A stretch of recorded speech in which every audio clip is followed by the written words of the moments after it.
Hello, welcome to PK Tutorials. So today our topic is to build arguments using rules of inference. जो हमने rule of inference पढ़े हैं उसकी example देखते हैं कि arguments को किस तरह build up करते हैं. So argument के बारे में पढ़ते हैं. Just like a rule of inference, जो rules of inference हमने पढ़े उसमें argument कि argument क्या होता है, consist of one or more hypotheses or premises and a conclusion. कि हमारे पास premises होते हैं और आखिर में इसका एक conclusion होता है, जिसको हम arguments जो मैथमेटिक्स में यूज होता है. वैसे तो argument दलाइल को कहते हैं, बट इधर जो हमारे पास मैथमेटिकल डिफिनीशन है argument की, वो premises या हाइपोथेसिस और उसके एंड में कंक्लूजन, उसको हम आर्गुमेंट कहते हैं.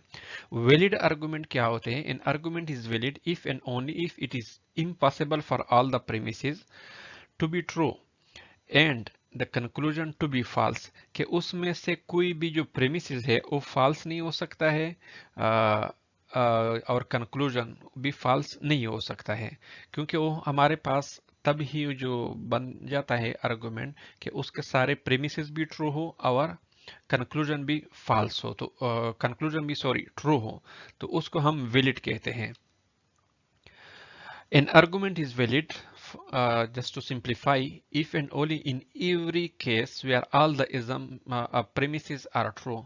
जो तमाम प्रीमिसेस जो हमने डिफाइन किए थे लास्ट लेक्चर में, P1, P2, PQR जो प्रीमिसेस थे, PQR तो हमारे पास वेरिएबल थे, लेकिन जो प्रीमिसेस थे वो सारे ट्रू हो और कंक्लूजन भी उसका ट्रू हो.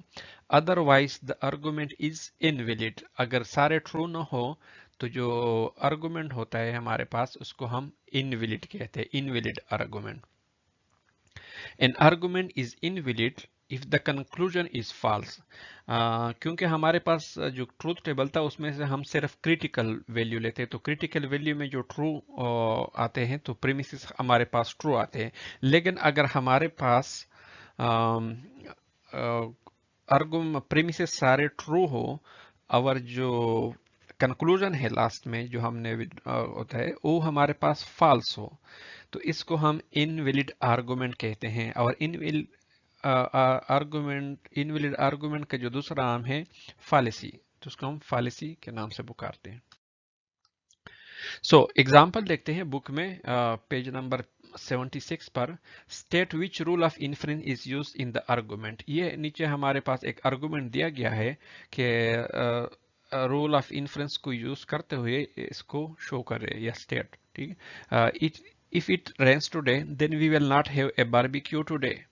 If we do not have a barbecue today, then we will have a barbecue tomorrow. Therefore, if it rains today, then we will have a barbecue tomorrow.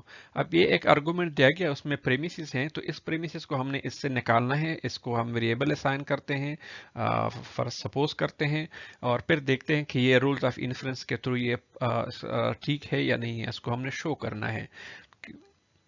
So this is a valid argument. ये तो उसने बताया होगा कि है ये valid है. If the hypothesis are true then it conclusion is also true. कि इसका हाइपोथेसिस भी ट्रू हो, प्रीमिसेस भी ट्रू हो और कंक्लूजन भी ट्रू हो. सो सोल्यूशन इसका पहले हम इसको डिनोट करते हैं शॉर्ट लेटर से या वेरिएबल से. If it rains today then we will not have a barbecue. First जो प्रीमिस था. सेकंड प्रीमिस हमारे पास या hypothesis, if you don't have barbecue today then we will have barbecue tomorrow. ये हमारे पास सेकंड था. और जो कंक्लूजन है हमारे पास, if it rains today then we will have barbecue tomorrow. So first इसको हम रिप्रेजेंट करते हैं P से, सेकंड को Q से, और जो थर्ड हमारे पास है वो then we will have barbecue tomorrow R से. अब देखिए इधर we will not have a barbecue today, इसको नॉर्मली हम नॉट जब आ जाता है तो हम इसको नॉट क्यों से रिप्रेजेंट करते हैं, बट इधर हमें नॉट या नेगेशन ऑफ क्यों की जरूरत नहीं है, तो हम इसी ही को डायरेक्ट क्यों से रिप्रेजेंट करते हैं. ठीक है, इसको डायरेक्ट आप रिप्रेजेंट कर सकते हैं. अगर आपको नॉट की नेगेशन क्यों की जरूरत है तो आप इसको नॉट क्यों से और सिंपल जो सेंटेंस होता है उसको क्यों से रिप्रेजेंट कर सकते हैं. तो इट डिपेंड्स. सो फर्स्ट जो प्रीमिसेस है P इम्प्लाइज क्यों, क्योंकि इसमें इफ देन, जब इफ देन आ जाता है तो हम इम्प्लीफिकेशन का साइंस यूज करते हैं. Implies that if we don't have barbecue the second premise is then we will have barbecue tomorrow. So Q implies R. और इसके बाद P implies R. ये हमारे पास conclusion आ गया. First, if it rains today, P, और we will have barbecue tomorrow, तो R. ठीक है. तो ये हमारे पास कौन सा यूज हुआ है rule of reference? Hypothetical syllogism use हुआ है. ठीक है. हाइपोथेटिकल सिलोजिज्म यूज हुआ है, या इसको हम चेनिंग कहते हैं कि P R के साथ मिलाया जाता है, क्यों बीच में से खत्म हो जाता है. ठीक है. तो हाइपोथेटिकल सिलोजिज्म आप इसको वेरीफाई कर सकते हैं उस टेबल में जो फर्स्ट लास्ट चैप्टर में दिया गया है, बुक में भी दिया गया हुआ है. तो ये हाइपोथेटिकल सिलोजिज्म का रोल यूज हो गया. Okay, let's having many premises.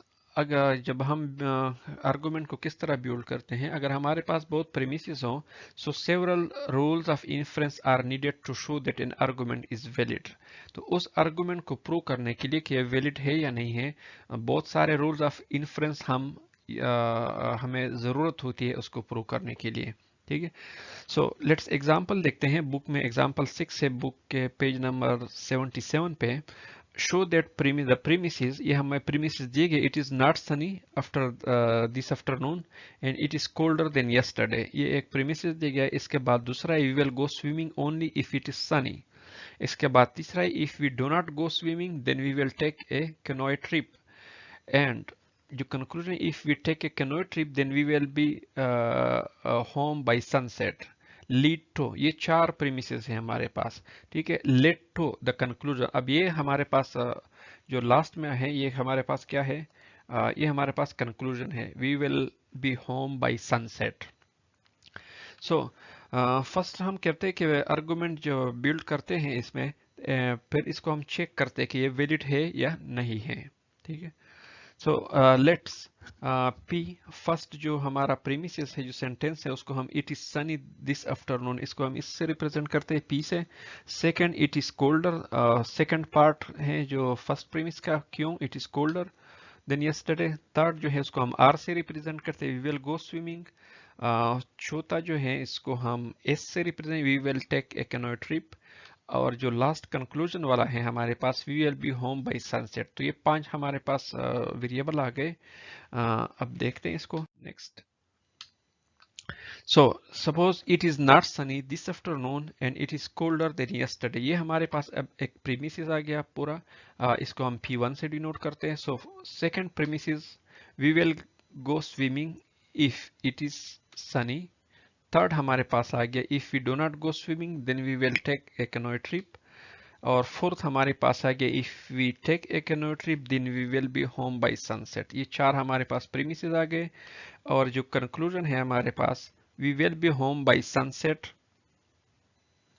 ठीक है. सो फर्स्ट जो था उसमें नॉट आया था, तो हम इसको नॉट P से रिप्रेजेंट करते हैं. और सेकंड क्यों से R जो हमने लास्ट इसमें असाइनमेंट किया था, इट इज सनी P, और ये नॉट P आ गया. इसके बाद S और इसके बाद T. तो ये हमने सपोजिशन किया हुआ था पिछले स्लाइड पे.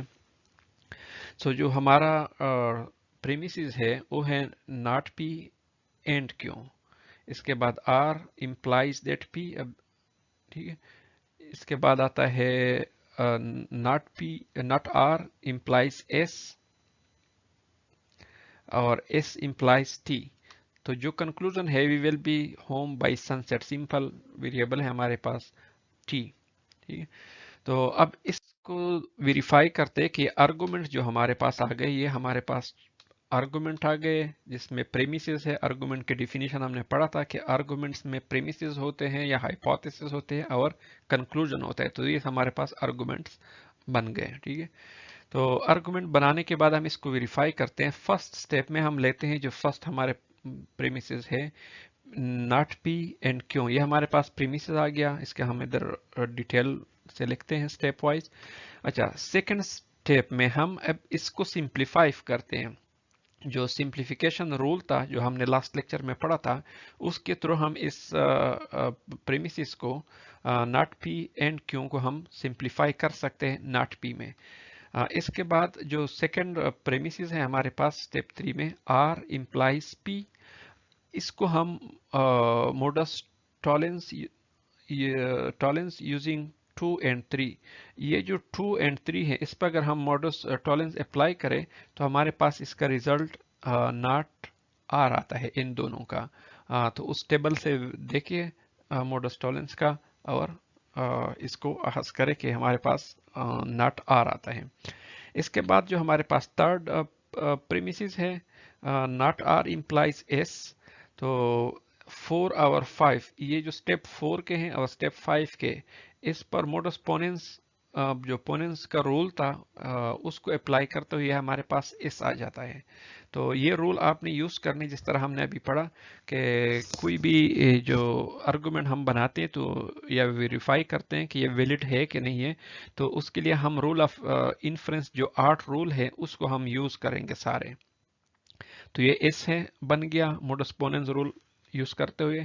इसके बाद जो प्रीमिसेस है हमारा चौथा एस इंप्लाइज थी और नंबर लास्ट में 6 और 7 स्टेप 6 और स्टेप 7 एस और एस इंप्लाइज टी। इससे हमारे पास क्या आता है टी, कौन सा रूल, फिर हमने उसको मॉडस पोनेंस रूल अप्लाई कर लिया 6 और 7 पे और ये हमारे पास टी आ गया। अब देखिए इन सारे रूल्स को यूज करते हुए ये हमारे पास प्रूव हो गया कि हमारे आर्गुमेंट जो हैं ये वैलिड है, जो आर्गुमेंट हमने बनाए थे वो वैलिड है। So that's all about this example. Let's see another example. Show that premises, if you send me an email then I will finish writing the program. If you do not send me, ये first premises आ गया, फिर second, and if I go to sleep early then I will wake up feeling refreshed, ये third, lead to, अब ये हमारे पास conclusion है, if I do not finish writing the program then I will wake up feeling refreshed. So book के page number 77 पे इसमें भी हम जो आर्गुमेंट बिल्ड करते हैं और फिर इसको चेक करते हैं कि ये वैलिड है कि नहीं। सो लेट्स इसको हम डिफाइन करते हैं फर्स्ट सेकंड। ये हम इसमें हमारे पास 3 प्रेमिसेस है और एक कंक्लूजन है, ठीक है। ये सी हम conclusion P1 P2 P3 variable assign करते हैं, रिप्रेजेंट करते हैं इसको लेटर से P। क्यों ये नॉट P आ गया, इसमें नॉट आया हुआ है, और इसमें R जो थर्ड है हमारे पास, टू स्लीप अर्ली हमारे पास वही R, और I will make feeling refreshed ये हमारे पास चौथा वेरिएबल हो गया S। ठीक है। फर्स्ट हमारे पास P इम्प्लाइज क्यों, क्योंकि इफ देन यूज हुआ इसमें। सेकंड में not P implies R, fourth में R इम्प्लाइज S, और जो कंक्लूजन है नॉट क्यों, क्योंकि नॉट फिनिशिंग उसमें फर्स्ट में हमने फिनिश किया हुआ तो इसमें नॉट। सो ये आर्गुमेंट हमारे पास बन गए, 3 प्रीमिसेस है और एक जो है ना हमारे पास कंक्लूजन है। तो इन सारों को अभी देखते हैं यूजिंग रूल्स ऑफ इन्फरेंस कि ये वैलिड है कि नहीं है। सो फर्स्ट स्टेप लेते हैं P इम्प्लाइज क्यों, फर्स्ट प्रीमिसेस। इसको नॉट क्यों इम्प्लाइज नॉट P, ये कंट्रापोजिटिव ऑफ वन। कंट्रापोजिटिव हमारे पास प्रूफ में आता है, प्रूफ का मेथड है। नेक्स्ट हम पढ़ेंगे प्रूफ में कंट्रापोजिटिव मेथड। इसका ये होता है कि इसकी हम नेगेटिव लेते हैं दोनों का और इसको हम उल्टा करते हैं, ठीक है। तो ये इससे P फर्स्ट और सेकंड को एक्सचेंज करते हैं और दोनों का नॉट लेते हैं, तो इसको हम कंट्रापोजिटिव कहते हैं। तो ये कंट्रापोजिट से बन जाते हैं। इसके बाद प्रीमिसिस सेकंड है हमारे पास स्टेप 3 में, नॉट P इम्प्लाइज R, और फिर हाइपोथेटिकल सिलोजिज्म को यूज करते हुए इसको हम अप्लाई करते हैं स्टेप 2 और स्टेप 3 पे। तो हमारे पास आ जाएगा नॉट क्यों इम्प्लाइज R, ठीक है इसमें। इसके बाद प्रीमिसिस जो थर्ड है हमारे पास R इम्प्लाइज S। लास्ट है जो हमारे पास हाइपोथेटिकल सिलोजिज्म को यूज करते हुए 4 और 5, ये जो स्टेप 4 और स्टेप 5 की जो हमारे पास प्रीमिसेस है उस पर हाइपोथेटिकल सिलोजिज्म यूज करते हुए हमारे पास स्टेप 6 के नॉट क्यों इम्प्लाइज S बन जाता है। ये हमारे पास आ जाता है और ये प्रूव हो गया क्योंकि इसमें चार रूल ऑफ इन्फ्रेंस को हमने यूज करते हुए ये कंट्रापॉजिटिव जो है रूल ऑफ इन्फ्रेंस के साथ ही आता है, ये प्रूफ मेथड ऑफ प्रूफ में आ जाता है। तो उसको भी जितने मेथड ऑफ प्रूफ है वो भी यूज कर सकते हैं इसमें, ठीक है। तो ये प्रूव आ गया क्योंकि हमारे पास ये कम जो कंक्लूजन था और प्रीमिस था ये सारे वैलिड हैं। Okay, thanks guys, like and share our videos, and also don't forget to subscribe our channel. Okay, bye bye.